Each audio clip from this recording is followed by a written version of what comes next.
শয়তান আল্লাহরে চ্যালেঞ্জ দিছে, আল্লাহ তুমি আমারে জাহান্নামে পাঠাবা, আমিও তোমার বান্দা করে লয়ে একসাথে জামাতে ঢুকমু, একা ঢুকবো না, একা যাবো না, তোমার বান্দাদেরকে সবগুলারে জাহান্নামী বানাইয়া তারপরে ঢুকমু। তোমার চ্যালেঞ্জ দিলাম, একটারও জান্নাতে ঢুকাইতে পারবা?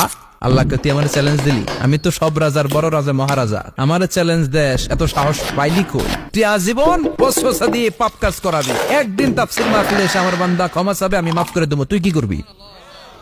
আজীবন অন্যায় করবে, আজীবন পাপ করবে, জুলুম করবে, একদিন চোখের পানি ছেড়ে আমার কাছে কান্নার মতো কান্না করলে আমি সব গুনাহ মাফ করে দেব।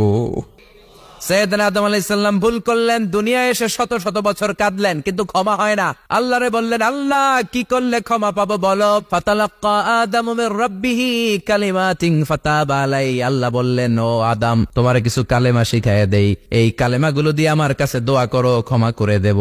আল্লাহ শিখায় দিলেন, ও আদম, দুই হাত তুলে চোখের পানি ছেড়ে আমার কাছে পড়ো, রব্বানা, পড়েন, ربنا ظلمنا أنفسنا وإن لم تغفر لنا وترحمنا لنكونن من الخاسرين। এটা শিখাইতেছিল আল্লাহ।